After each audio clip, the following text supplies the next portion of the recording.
Greetings everyone. So in this video I wanted to make a brief update on my Pleco Fishroom. Some of you have been asking in comments about my Pleco Fishroom and what's happening in there. So I decided I'll give you a small tour on everything that's been happening in this space recently.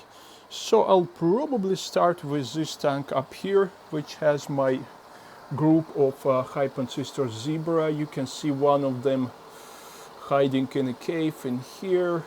That's probably my only male because I have 5 of them in here and I bought them as really tiny juveniles, and now I can see that there's one larger one which is mostly spending time in this cave, and there are 4 smaller ones and they hide among the rocks. They never enter any caves. With Hyphen Sisters, most likely it means that you have a male if that fish is staying in a cave, and you have females if they are not entering caves and just hiding among the rocks or elsewhere. Well, it's not 100% guaranteed that these are males and females, but in many cases that will prove to be correct. So yeah, well, they're still quite small, and I guess it would take them another year before they will mature and before they may potentially start breeding. Okay, moving on. In here I have my group of Hyphen Sisters L260, also known as Queen Arabesque Pleco.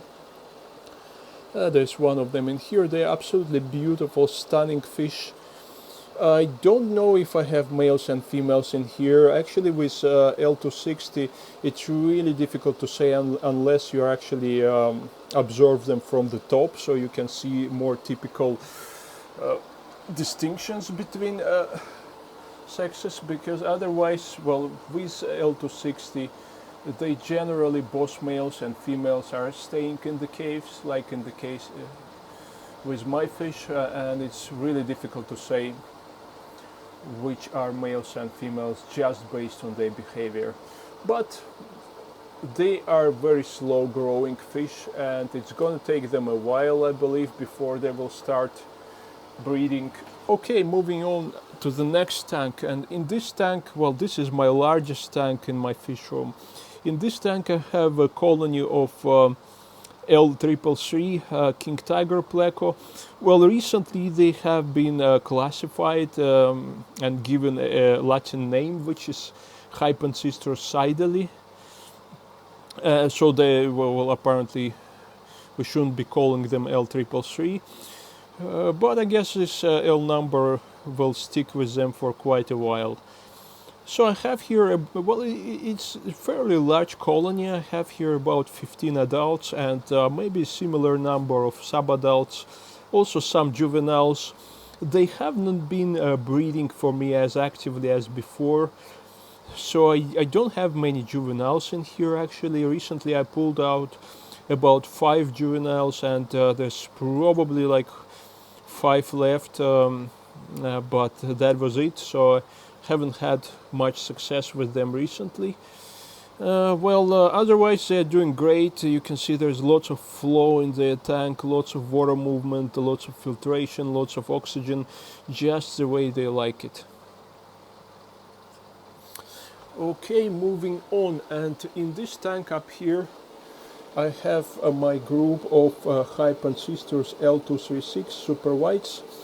Well, apparently they are the same species as L333, so they're also Hyphen Sisters Sidely. This is how they have been scientifically described recently. So basically the same species.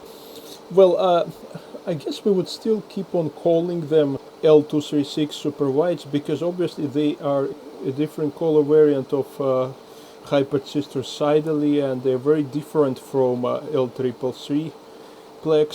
So yeah, I have here 9 of them. I would say they are adults, but they've grown really fast on me. I bought them as relatively small juveniles, and now they're sort of coming of age, so they will probably start breeding pretty soon.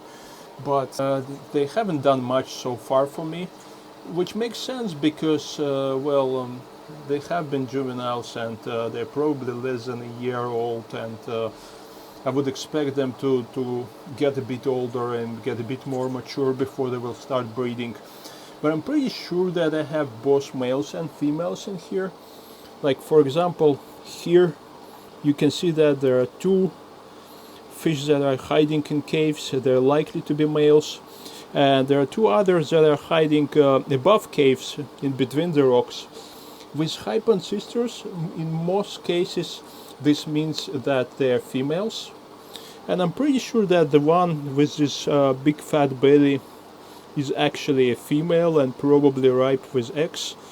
But you cannot be 100% sure unless you actually remove this fish into a container and you observe them from the top, so you would be able to use other features that males and females have, such as extensions, different body shape, and so on. But yeah, this is what has been going on in this tank. Alright, and moving on to this tank down here, which is quite difficult to film. In here I have my group of Panacolos L397, also known as Red Alenker Pleco or Red Tiger Pleco. There are 9 of them in here.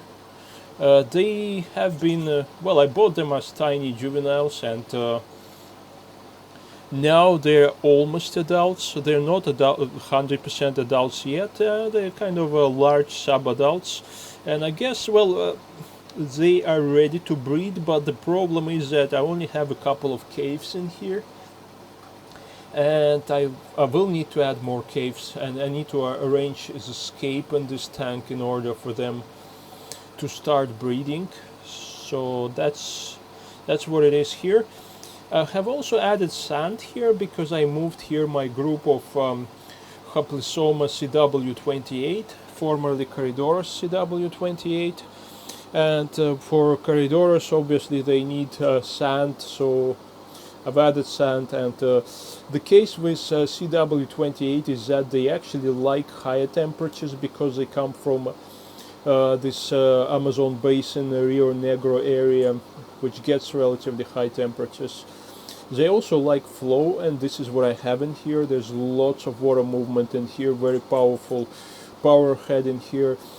I don't know if I can get any breeding out of this Corydorus in this tank, but we'll see about that. Actually, it is a long tank and it is a relatively shallow tank, so should be great for Corydorus. And moving on to the last tank in here. Probably you remember that in the last video I've had more tanks in here. I actually, in this corner over here, I had 2 more tanks, but I've removed them. First of all, because I've had here some ancestors in them, and I rehomed them because I don't generally keep any ancestors. I'm not a big fan of ancestors. And also I removed them because it's quite challenging to service, to do maintenance on those tanks in that corner, because it's a space under the staircase and it gets really narrow and difficult to reach. So at some point I thought that, I don't have enough patience to deal with that, so I removed those tanks, and I just use that area as a storage area. These are the sponges that I use for filtration. I'll probably make a separate video about using these sponges for filtration.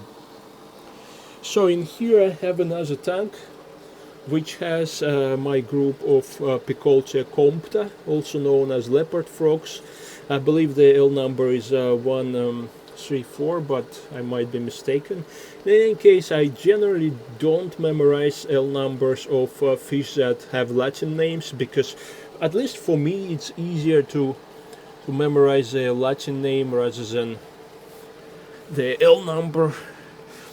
So, I'm pretty sure I have here 4 males and 1 female, and they are just becoming adult, and there have been some action from them, but I haven't seen any eggs so far, so probably, yeah, I should expect them sometime soon.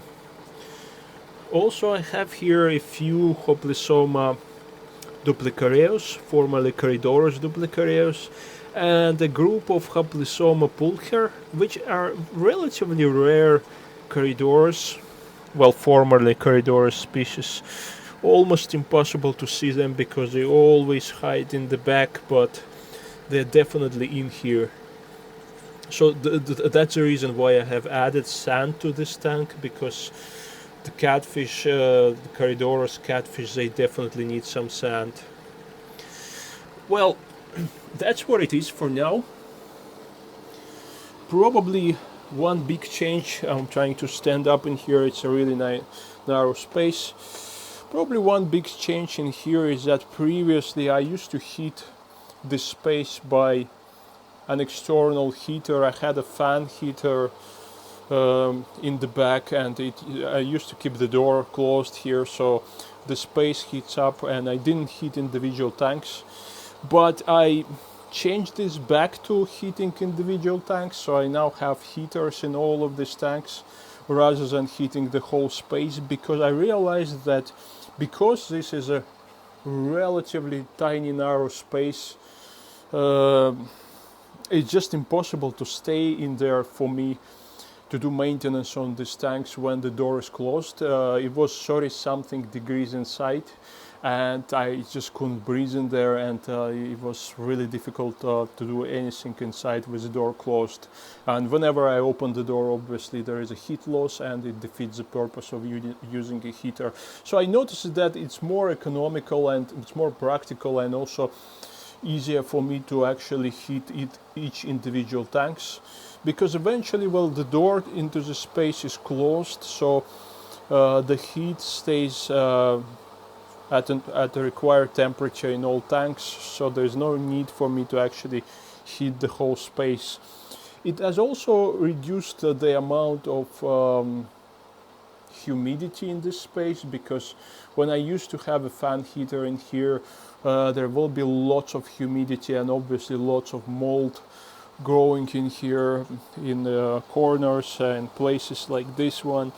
But now everything seems to be okay. There doesn't seem to be much humidity, there doesn't seem to be much mold or any mold at all, and this space is much nicer to stay in and to do things such as doing water changes, cleaning the tanks, and so for now I have here 6 fish tanks, and I don't have any plans to increase the number of fish tanks in here, primarily because well, time constraints, and also it's a bit more challenging for me to maintain too many tanks in this narrow space.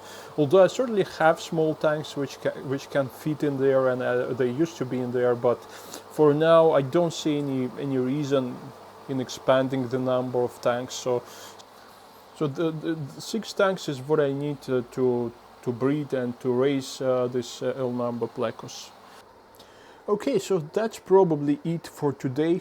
Let me know if you would like me to make more detailed videos about either of the species of L number Plecos, how I keep them, how I raise them, and how I'm breeding them.